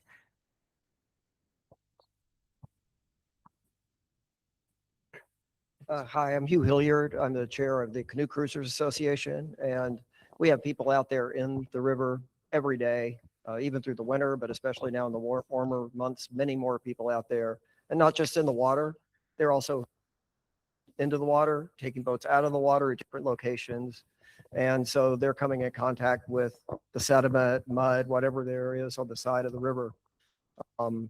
We sent numerous comments to DC Water, and frankly, we never heard back anything from anybody at DC Water ever. Responses I've had with Zach Schaefer been very helpful. That's the only person that's been helpful in this process, frankly. What we would like to do, we pointed out some areas where we think the water needs to be tested and the sediments need to be tested where people are getting in and out of the river. There's been some confusion about some of those areas, but some of these areas have not been looked at. One of them is at the bottom of Little Falls Rapid, very popular area where people get in and out of the river. People get confused. Does that mean Little Falls or does that mean the Little Falls Dam? So what I'm asking is, would somebody reach out to us? We'll go out there, we'll show you the places where people are using the river and where we need testing. The only other thing I want to mention is I learned something new tonight. Dr. Davis, thank you for your updated information on the Health Advisory. You still have an area that's closed to, or you're recommending against public use. Most of that is in Zone 3, and I hear that Zone 3 cleanup is done. So how does that work? How will we ever be able to use that area until Zone 3 is completed? You say it's completed, but it must not be if we're still not able to use that area.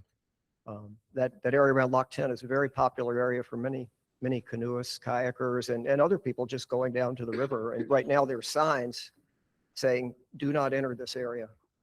But if anybody can respond to that now, I'd appreciate it. Yeah, well, I can jump. First of all, thank you, Hugh, and thank you, for your engagement and thinking about where else additional testing might be valuable. And we have our team. I think Matt is. Oh, there's Matt in the front row. So let's talk after the meeting about additional locations, so we make sure that we're pinpointing exactly those areas. I just want to make it very clear from Maryland's perspective, from MDE's perspective, that our expectations for a comprehensive restoration remediation plan are exactly that. It's a comprehensive restoration remediation plan. And so, we know there's been terminology used around different phases and zones, but what we're looking for is the return of the conditions that we saw before through likely many different approaches. And some of those will be active interventions and some of those will be passive interventions. And they'll have to be accompanied by the best public health guidance, the best environmental guidance, so we also don't do more harm to the river in those efforts. But just want to make sure that that's very clear, that the state's enforcement and oversight efforts are focused on that goal of comprehensive restoration and remediation, and certainly we're reviewing the DC Water Plan and the public input that you all are providing with those very questions in mind, and looking at those areas holistically, not just the area of direct impact, but the whole area of influence, that stretches, into the areas that are now being discussed in the updated, slightly narrowed, but still advisory. So, okay. I'll just add, our role at the health department is to really just to look out for folks' health. So we're not the ones who are doing the testing. We're not the ones who are doing the remediation. Our job is to follow the data. And as long as the data shows, we're going to continue, in the area of the water where it looks like it's safe, we're going to express that it's safe. And so there's not a timeline. It's really when we feel, when the data, not when we feel, when the data shows us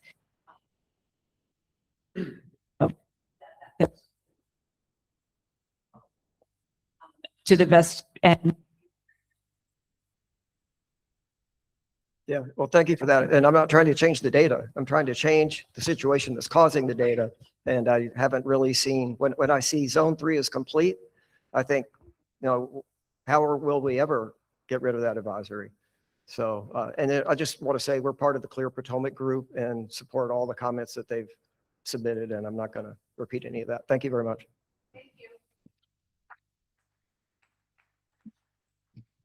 Good evening. I'm going to take it to a different place here. I operate a fishing company in the shadows of your building, DC Water, Fish to Potomac. I'm Captain Tim Blanchard. You probably saw my mug. I look like a grizzly waterman on the cover of the Washington Post Metro section a couple weeks ago. I submitted a claim to DC Water for lost revenue, and I've had to sell one of my boats. I've had to lay off one of my captains. I've had to take out a $110,000 SBA loan just to cover my losses. And I haven't heard anything from DC Water except we need more documentation. I'm wondering if there's any way I can get one of you on stage to talk to me this week.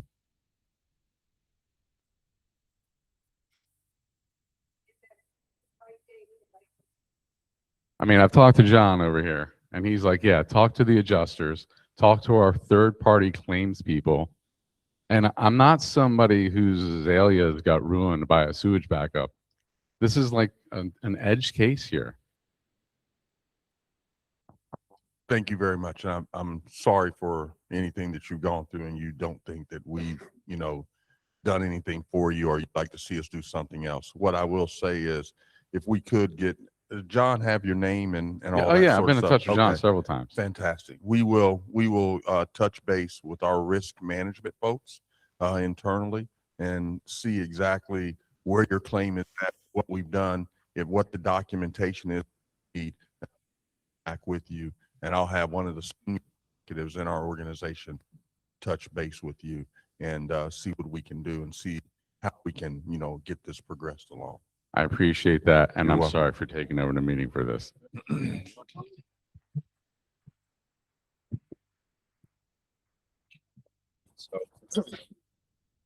My name is Dean Naix, Potomac Riverkeeper.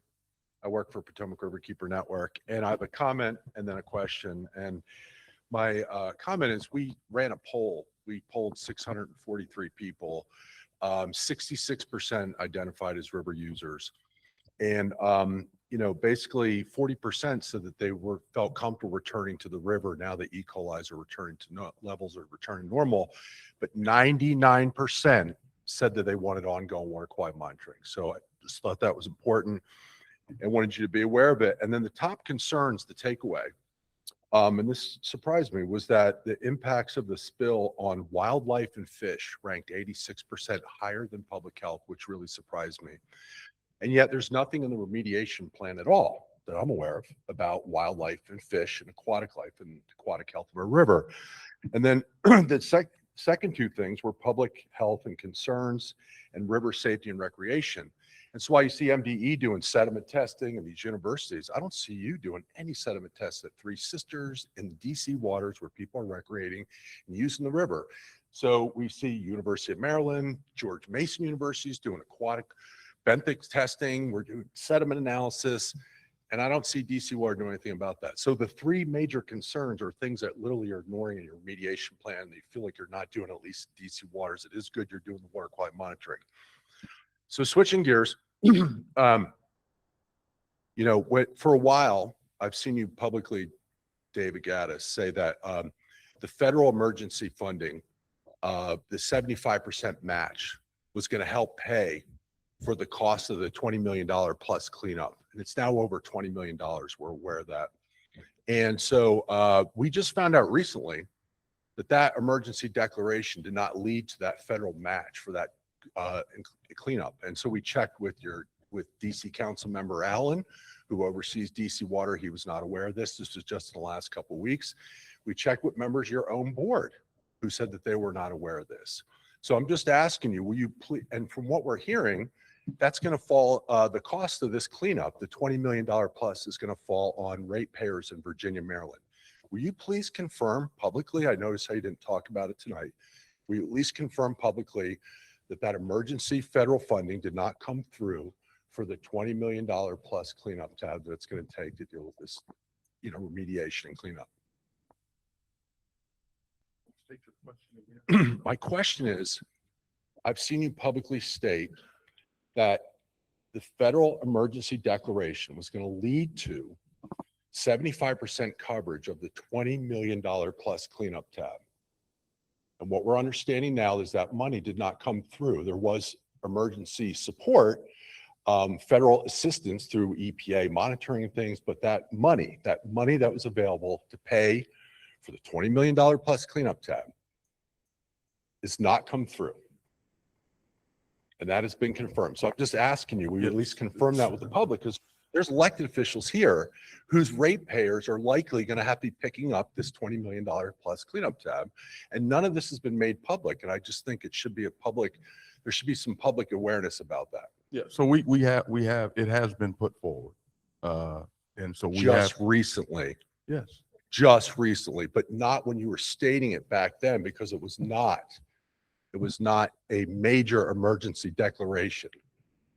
So as a result of that, we at DC Water cannot put that forward. I know. That has to come from the District of Columbia and the mayor's office. So they have put that forward. And so we are now waiting on the federal government to respond is what we're waiting for now. So we have put it forward though. So now the EPA is basically declared victory. You honestly think that emergency, that 75% of that $20 million cost is going to come through now, 4 months after the spill? I'm really doubtful that emergency declaration. I just think you need to be honest. That was the one thing in our poll that came up, almost 90% that they do not trust DC Water. So I think you need to let our elected officials in Maryland, Virginia know, who are likely going to have to pay for this cleanup, because right now that's not available. Am I correct? Right. The dollars are not available. No, they're not available Okay. right now. Thank you. That is correct. Have a good night.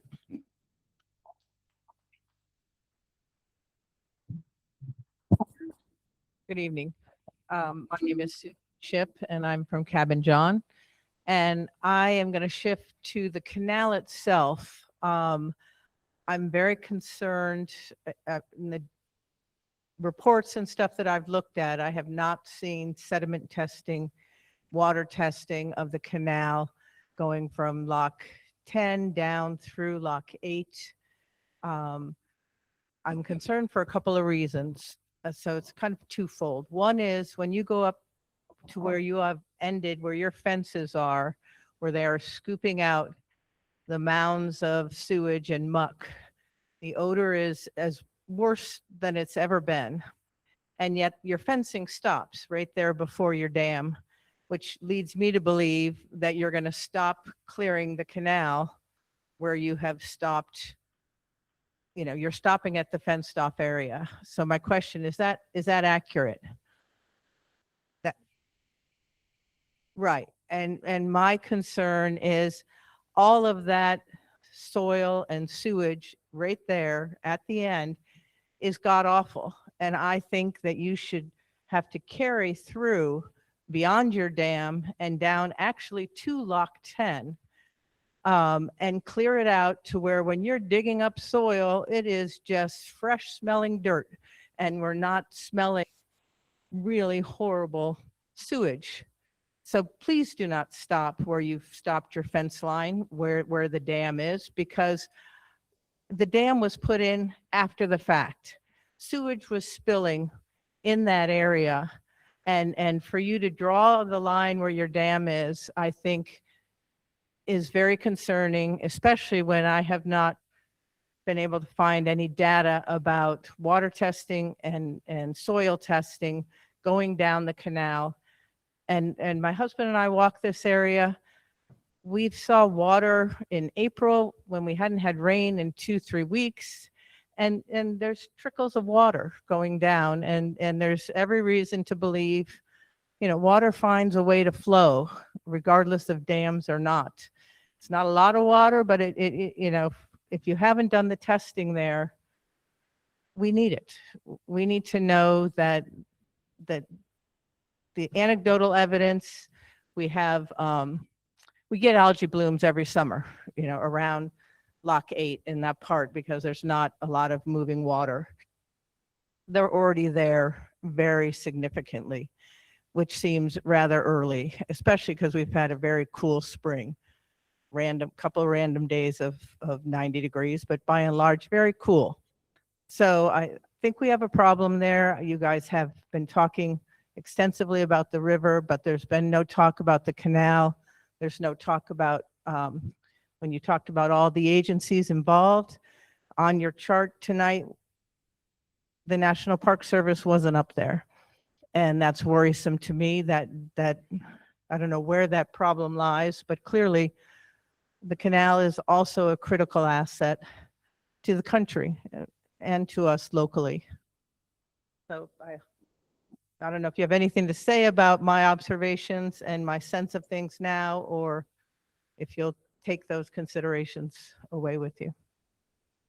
Yep, we'll certainly take this under advisement at MDE, and can get your thoughts too. But we have regular inspections around the canal, and have since it began to be used as a bypass. And so where there have been trickles or seepage, we have addressed those with DC Water. But we're very open to looking for any further evidence as we look to make sure that all those long-term impacts are addressed. Have done testing at Lock 10 and down on the canal itself? I do not believe in the sediment and water. Our sediment testing has been limited to those areas where we know that there was discharge from the spill in the river. Right. We are not aware of significant discharges in the canal below that point. And so our focus has been on sediment testing in those areas where we know that there was sediment from the spill flowing through, and where they're high use areas where people are interacting with, I know the Park Service isn't here, but I believe the canal is generally not recommended for recreation, right? And so our focus at MDE has been on testing in those locations that we showed on the map, where people are regularly interacting with the water at swimming holes, at kayak put-ins, canoe takeouts. And I appreciate that as a priority, but I would say the turtles, there's wildlife from heron, all kinds of bird life. The canal is an ecosystem that's really critical, whether or not it's a recreation spot. So please don't stop there just because it doesn't meet the recreation criteria and it's not the river.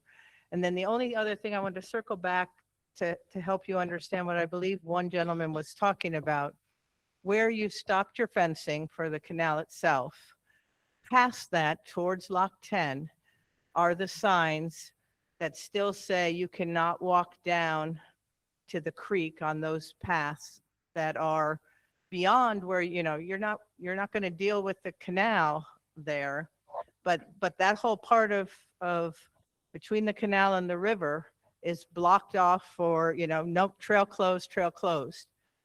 Yet again, to me, it argues, why aren't we cleaning the canal all the way to 10? Because you've certainly shut down the area between the woods and the canal there. So I would wish you'd look closely at that whole area, please. Thank you very much for your observation and the comments that you made. We at DC Water a great relationship with MDE, and we have worked well together along with EPA, and we will continue to do so. And so they are in a position where they can give us some direction, and we welcome that. We make some recommendations as well. And so all of the parties that we've worked with thus far, we have enjoyed I think success. But if there's things that are needed, I think we're definitely taking notes tonight, and we will look at those things and come up with a way to execute. Thank you. Thank you.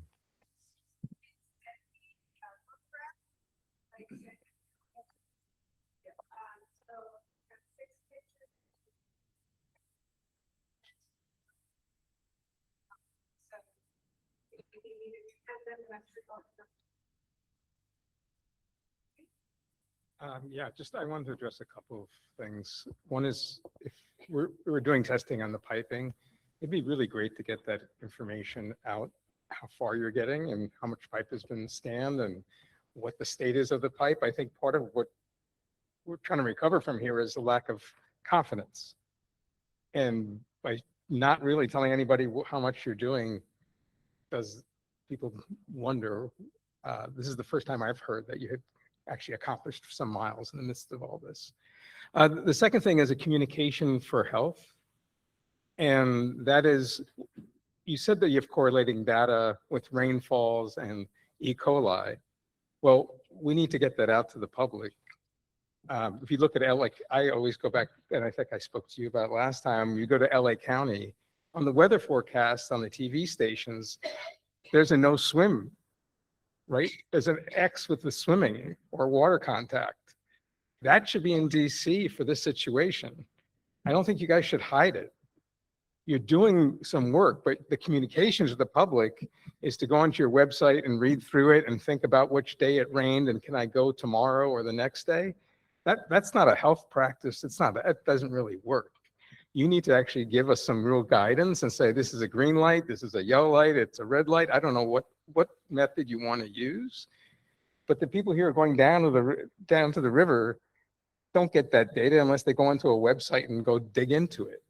The other place that we could be looking for, I'd imagine, just because the E. coli test was created around it, is gastrointestinal problems from people that are going to the doctor. I don't know if you're getting those reports back and collecting them. That's the way that was done in the beginning. So we do actually have monitoring. We're able to pull reports from based on ICD-10 codes, which are the codes that you use to document illness or any sort of medical condition from emergency rooms and urgent cares and outpatient offices. And so we have continued to look at those, and throughout the entire incident, we have not seen any increase in diarrheal illnesses, not in a localized area. There's been norovirus, so there's been increases because of that, but nothing that is associated with this. We also, when the event happened, had we have our contact disease tracers. So on it to, just be alert for any increased calls related to any stomach viruses or gastrointestinal illnesses. And we also haven't seen any of that. So from a public health perspective, monitoring of those signs, we haven't seen any indication either in outpatient data or in contact with the health department in terms of that, which we take as reassuring. We also recognize that not everybody who has a gastrointestinal illness shows up at the emergency room. And so, but in terms of signals that we can see, we haven't seen any. But is that pared down by geography for people? Are people asking questions? Have you been to the canal? I mean, I know it's a very heavy lift to get that many professionals, but that's part of the practice, right? To figure out if Glen Echo residents have a higher, or Bannockburn residents are having a higher incidence. We haven't seen anything in what we've looked in that area of anything that would trigger concern. So that'd be great. I mean, when you're doing the work, get the work out. We're a worried population and you're doing some good work and none of us can see it. And it's making us suspicious. I'll also refer to. Introduce yourself.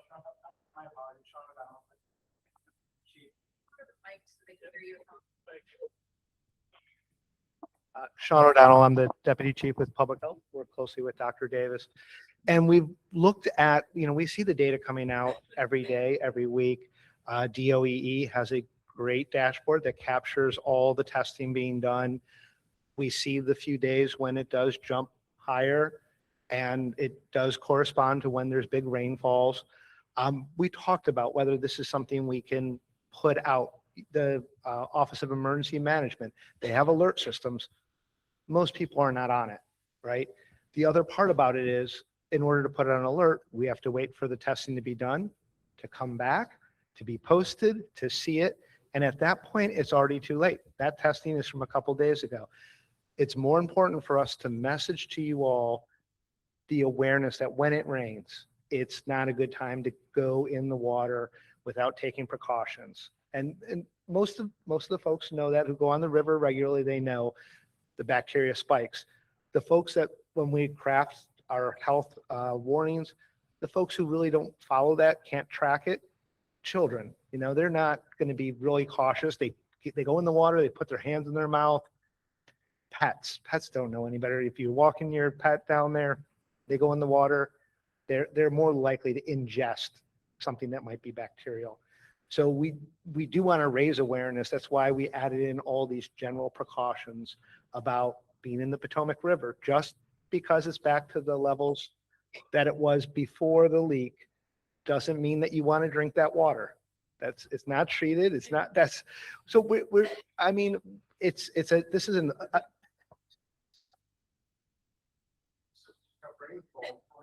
you can actually announce it, check this level of telephone rate. I'm not saying, I know the test but folks, but you can go up and say, we have the rain model, I'm sure telephone data correlated to rainfall and river height.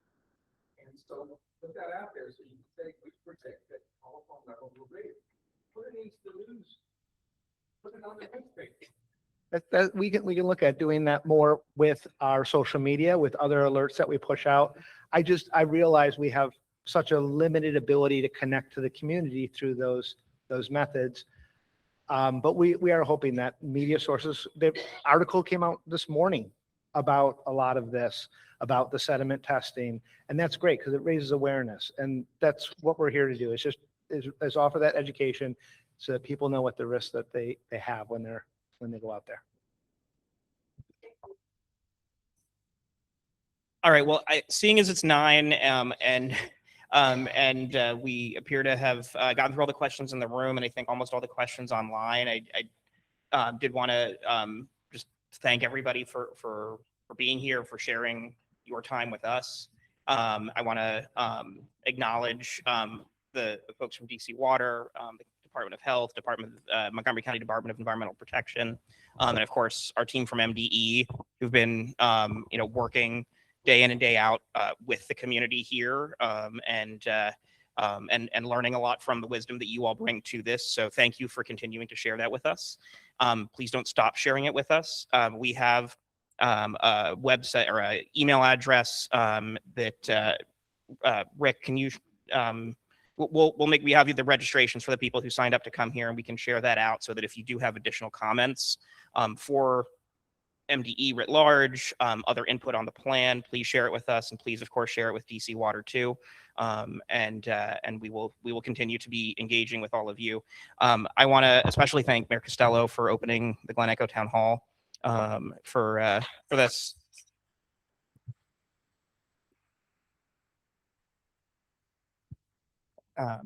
And very much want to thank the elected officials from our state legislature to the county council who have been really engaged on this whole time and continue to advocate. With that, Adam, would you like to be put on the spot at the end here, our deputy secretary? Thank you, Zach. Round of applause for Zach, who I think ran a great meeting today. I know it's been a long night, and thank you for spending time to share your thoughts and your passion for the community. I just want to leave with 3 thoughts. The first is that here at MDE, we have federal and state authorities to fight for you. We have the authority to fight for the river, and that's what we're doing. So you can be assured that we're going to do our jobs. And a big part of that is the plan. So we appreciate the feedback that you've all been giving. We've been reading it. We continue to get your input, and we've been adapting, our response with them to make sure that we're getting it done right. I'm